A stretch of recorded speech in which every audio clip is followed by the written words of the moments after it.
All right, welcome to your very own deep dive. Yeah. Today we're going to explore a pretty fascinating link in music. Okay. The soulful cry of the blues, and the sound of the saxophone. Yeah. And not just any sax players, we're talking Hank Crawford Right. and David Sanborn, Awesome. two absolute masters. Yeah, it's an interesting you say unexpected because a lot of people, when they think of blues music, they don't immediately think saxophone. Right. But it really became like a crucial part of the sound. That's what I'm so curious about, honestly, before we started getting ready for this deep dive. Okay. My knowledge was, pretty basic. Like, I Yeah. knew these guys were giants, but Yeah.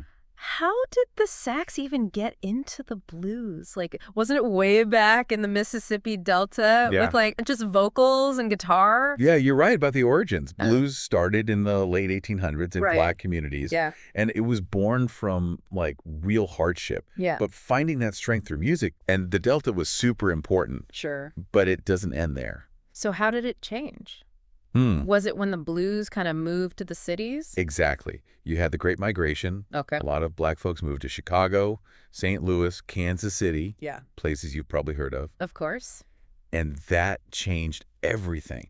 Blues went electric. Hmm. You started getting guitars, drums, Okay. and, yep, our star of the show, the saxophone. That makes sense. Yeah. Bigger cities, bigger bands, you got to have more sounds. Right. But why the sax? What made it fit the blues so well? It's all about the sound. Imagine those early blues singers just pouring their heart out, Yeah. and the saxophone can bend notes, make those growls. Mm. It's almost like a human voice, Yeah. Perfect for expressing those raw emotions. So it's like the sax singing the blues right alongside the singer. You got it. And think how a blues singer might bend a note for sadness or growl to add grit. Yeah. Sax players did that same stuff, Yeah. but on their instrument. Whoa, I never thought of it like that. Yeah. So when did the sax actually join the band? Was it right from the start? Not immediately, but by the early 1900s, it was getting more common. Okay. One great example is jump blues in the 40s and 50s. Okay. This mixed blues with faster jazzy stuff, and suddenly sax solos were everywhere. What exactly is jump blues? Like, what defines that sound? Think lively, danceable blues Okay. with a strong rhythm and horns. Gotcha. Lots of saxophones. Yeah. These bands would use swing and jazz, Okay. so it's really high energy. Yeah. Guys like Louis Jordan and Earl Bostic, they were pioneers, Right. and their sax playing was key. So this is where Hank Crawford and David Sanborn come in. Right, but their stories are tied to those places Okay. and how blues evolved. Let's start with Hank Crawford, Okay. born 1934 in Memphis. Oh, wow. The Memphis. city of blues, soul, gospel, it's all right there in his music. Wait, gospel. I don't usually think of that with blues saxophone. It's actually key to understanding Crawford's sound. Hmm. That gospel music, especially from church, Yeah. gave him a different kind of soul, a real depth. Yeah. He loved jazz greats like Charlie Parker, of course. Sure. But that gospel was always there. So how did that gospel influence show up in his actual playing? Think of the call and response in gospel. Okay. The strong vocals, the emotions. Yeah. Crawford brought that to the saxophone. Hmm. His phrasing, the notes he chose, Yeah. how he builds the solo up. Mm-hmm. It's blues, but with this, like, spiritual depth. It's like he's preaching with the sax. Right. And, of course, we can't talk Hank Crawford without talking about Ray Charles. Oh, yeah. Ray Charles. And he wasn't just playing in the band. Okay. He was Ray Charles's musical director, Wow. shaping the sound of one of the most iconic musicians, Hmm. blending gospel, blues, jazz. Yeah, right. They defined a whole era. So after working with Ray Charles, Yeah. did Crawford's sound change at all? That's a great question. Yeah. See, after Ray Charles, Crawford's solo career took off. He went deeper into blues and gospel, Hmm. sometimes mixing them, sometimes focusing on one or the other. I see. His albums from that time are amazing. Yeah. You can really hear how versatile he was Right. and how deeply he understood both styles. Yeah. He got known for that soulful, bluesy sound, Hmm. but you can always hear that gospel underneath. It's like he was keeping those traditions alive Exactly. and influencing new musicians at the same time. Exactly. And that brings us to our other saxophone giant, David Sanborn. Okay. Different generation, born in 45. Right. But just like Crawford, where he grew up mattered. Okay, I'm ready for David Sanborn's story. All right, it starts in Florida. Okay. But his musical journey really starts near St. Louis, another big blues city, right? Yeah, it's funny how they both came from these places where blues is everywhere. Right. Makes you think. It does. Like, is there something in the water or what? Huh? Maybe. Yeah. But for Sanborn, one guy really made a difference. Okay, who? The legendary Albert King. Oh. Sanborn saw him live as a teenager. Yeah. And it was huge for him. King's guitar playing, so powerful, so soulful. I can imagine. It stuck with Sanborn. So we're seeing the connections, right? Both these guys growing up around blues, drawn to that raw sound. Absolutely. But here's another link. Sanborn's heroes on the sax. Yeah. Hank Crawford was one of them. Wow, really? He loved Crawford's playing, especially that gospel blues mix. Okay.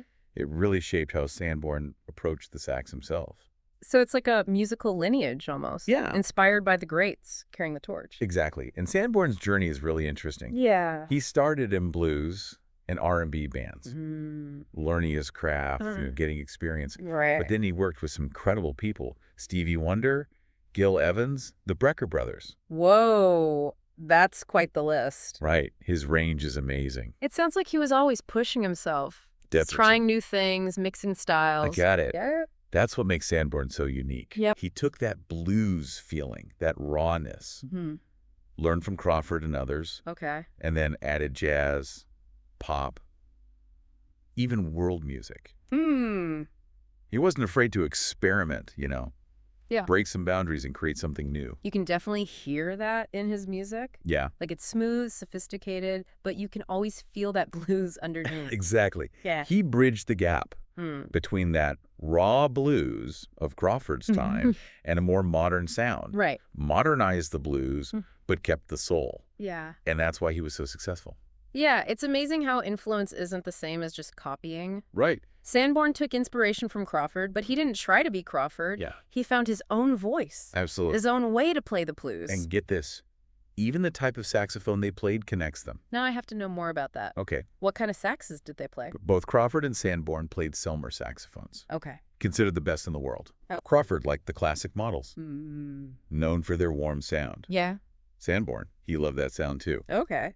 But he often played the Selmer Mark VI Alto, Okay. a newer model, known for its versatility. So their instrument choice reflects that lineage. Yes. Crawford, the classic, Sanborn, the newer model. Exactly. It's a small detail, but it says a lot. Yeah, it does. And speaking of connections, did you ever wonder if they played together? I was literally just thinking that. Did they? They did, and not just some jam session. Okay. They performed on Night Music, David Sanborn's own show. Oh, wow. Imagine that. Two masters, Yeah. different generations, Right. but united by the blues and their saxophone skills. That must have been incredible to see. It was. And they had so much respect for each other. Did they ever talk about that? The other interviews, Cool. they talk about how much they admired each other's work. Sanborn always said Crawford influenced him. Right. And Crawford praised Sanborn's style. It wasn't just music, it was recognizing that lineage. It's amazing how it all comes together. It is. So we've talked to their journeys, Yeah. their influences, Yeah. even what saxes they played. But I'm still curious Uh-huh. how Sanborn took what he learned from Crawford Yeah. and made it his own. Right. What did he do to modernize that blues sound? That's where Sanborn's artistry really shines. Yeah. He wasn't copying Crawford. He took inspiration, Okay. but mixed it with his own experiences Right. and the sounds of his generation. So what were some of the things he did? Well, remember, Sanborn came up in a different time. Yeah. Blues was changing, mixing with R&B, funk, even rock. Okay.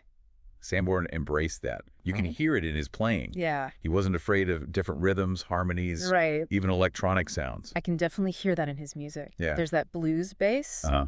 but it's mixed with all these other textures.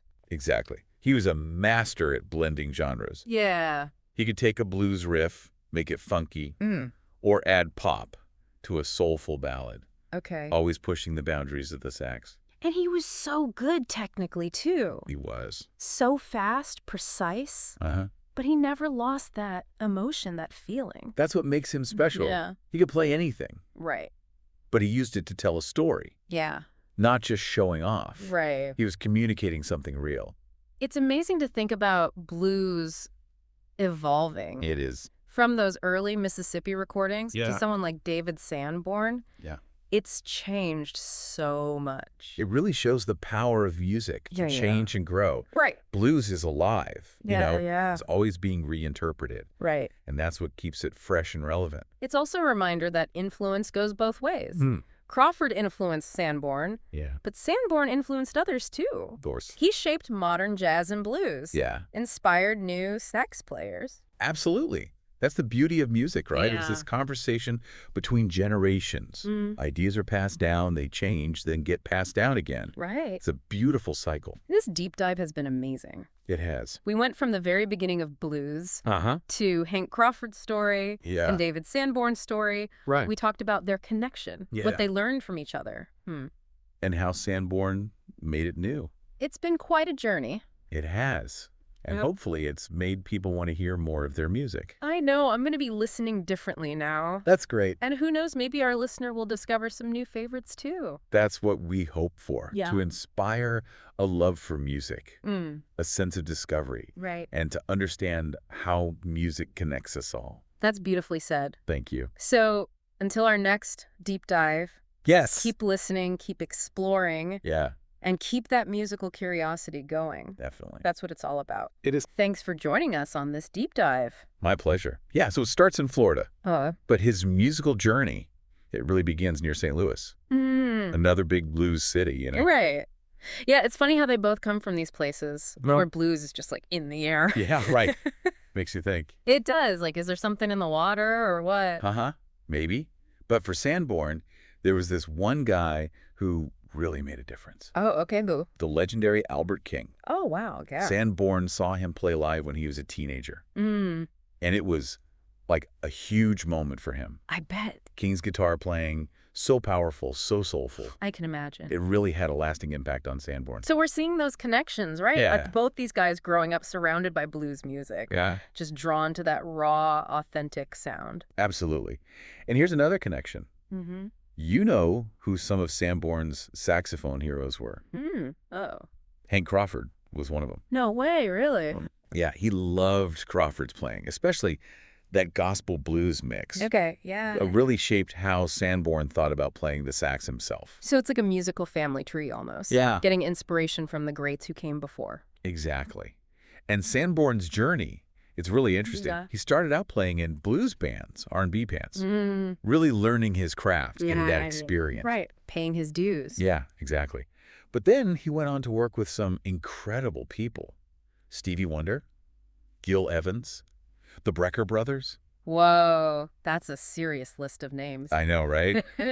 His range is incredible. It sounds like he was always pushing himself, you know, Definitely. trying new things, mixing different styles together. You got it. And that's actually a big part of what makes Sanborn so unique. Okay. He took that raw, bluesy feeling Yeah. that he learned from Crawford and other blues greats, Right. and he added jazz, pop, even world music sometimes. He wasn't afraid to experiment, to try new things, Yeah. push some boundaries, and create something completely new. Yeah, you can really hear that when you listen to his music. Yeah. It's smooth, it's sophisticated, but there's always that blues feeling underneath. Exactly. He kind of bridged that gap Mhm. between the raw, pure blues that Crawford played Right. and a more modern, polished sound. It's like he updated the blues but kept the heart and soul. Yeah, you got it. And that's why he was so successful. It's fascinating how influence isn't just about copying, right? Right, exactly. Sanborn was inspired by Crawford, Yeah, but he didn't try to just be Crawford. right. He found his own voice. Absolutely. And his own way to express the blues through the saxophone. I love that. And get this, even the specific saxophone they played, it connects them. Now I gotta know more. Tell me about that. Okay, so both Crawford and Sanborn, they both played Selmer saxophones, Oh, cool. which are widely considered to be some of the best saxophones in the world. Yeah, I've heard that. Yeah. Crawford, he really liked the classic models, Yeah. which are known for their really warm, rich sound. Okay. Sanborn loved that sound too. Yeah. But he actually often played the Selmer Mark, the sextalto. Okay. It's a newer model, and it's known for its versatility. So even their choice of instrument shows that lineage. Right. Crawford with the classic, Yeah. Sanborn with the newer model. It's a small detail, but it's meaningful. It is, yeah. Speaking of connections, did you ever wonder if they ever actually played together? I was just thinking the same thing. Did they? They did. And not just some random jam session or anything. Okay. They actually performed together on Night Music, which was David Sanborn's own show. Oh, wow. That's amazing. I know, right? Yeah. Two masters Yeah. from different generations, but brought together by their love for the blues and their amazing skills on the saxophone. That must have been incredible to see. Oh, was. And they had so much respect for each other. Did they ever talk about that? Yeah, they did. There are interviews out there. They would talk about how much they admired each other's playing. Sanborn always acknowledged how much Crawford influenced him. Yeah. And Crawford would praise Sanborn's unique style. Wow. It wasn't just about the music. It was a real recognition of that lineage, It's really amazing how it all comes full circle. It is. So we've talked about their journeys, their influences, Yeah. even the specific saxophones they played. But I'm still curious about how Sanborn actually took what he learned from Crawford and turned it into his own sound. Right. Like, what did he do to make that blues sound modern? Yeah, that's where you really see Sanborn's artistry. He wasn't just mimicking Crawford, Okay. He was inspired by him. Yeah. But he also brought in his own experiences and the sounds of his time. So, like, what were some of the specific things he did? Well, remember, Sanborn was coming up in a different era. Yeah, things were changing. Exactly. Blues was evolving, blending with R&B, funk, even rock. Right. It wasn't your grandpa's blues anymore. Exactly. And Sanborn embraced that. Yeah. You can hear it in his playing. Okay. He used different rhythms, harmonies, even experimented with electronic sounds. Yeah, his music definitely has that blues foundation, but then it's like layered with these other things. Yeah. He was a master at blending genres. He really was. He could take a blues riff and make it funky, Mm. or add that pop sensibility to a ballad. Right. Always pushing the boundaries, Yeah. Yeah, and he had the skills to do it too. He did. Incredible technique. So fast, so precise, but he never lost that emotion. That's what matters. Yeah, that raw feeling at the heart of the blues. Exactly. That's what makes him so special. Totally. He could play anything, Yeah. but he used his skill to tell a story. Not just showing off. Right. It was about communicating something deeper. Thinking about how blues evolved from those early recordings Yeah, way to back. someone like David Sanborn. Right. It's amazing how much it's changed. It really is. It shows how powerful music is. Yeah. To adapt, to They grow. stay alive. Exactly. Blues is a living art form, Mm. always being reinterpreted. Right. Each generation adds their own spin. And that's what keeps it fresh, keeps it relevant. It's also a reminder that influence isn't a one-way street. What do you mean? Like, yeah, Crawford influenced Sanborn, but Sanborn influenced others too. Of course. Tons of musicians. He shaped how we hear jazz and blues today. Absolutely. Yeah. And that's the beauty of music, isn't it? Yeah. This conversation between generations, ideas being passed down, Yeah. changing, evolving, Right. then passed down again. It's a cycle. A beautiful cycle. This deep dive has been incredible. I agree. We started at the very beginning of blues. Yeah. Then Hank Crawford's story. Right. David Sanborn's story. Their journeys. Yeah, their connection. How they learn from each other. And how Sanborn made it all new. It's been quite a journey. It has. Hopefully it's made people curious. Yeah, like want to hear their music in a new way. Exactly. Yeah. To listen and appreciate their artistry. I know I will. That's great. And who knows, maybe our listener will discover some new favorites too. That would be awesome. That's what it's all about, right? Inspiring that love for music, that sense of discovery, Right. and understanding how music brings us together. Couldn't have said it better myself. Well, thanks for joining me on this deep dive. Oh, the pleasure was all mine. And to everyone listening, Yeah. until our next deep dive, See you then. keep listening Keep exploring. and keep that musical curiosity alive. That's what keeps us going. Absolutely.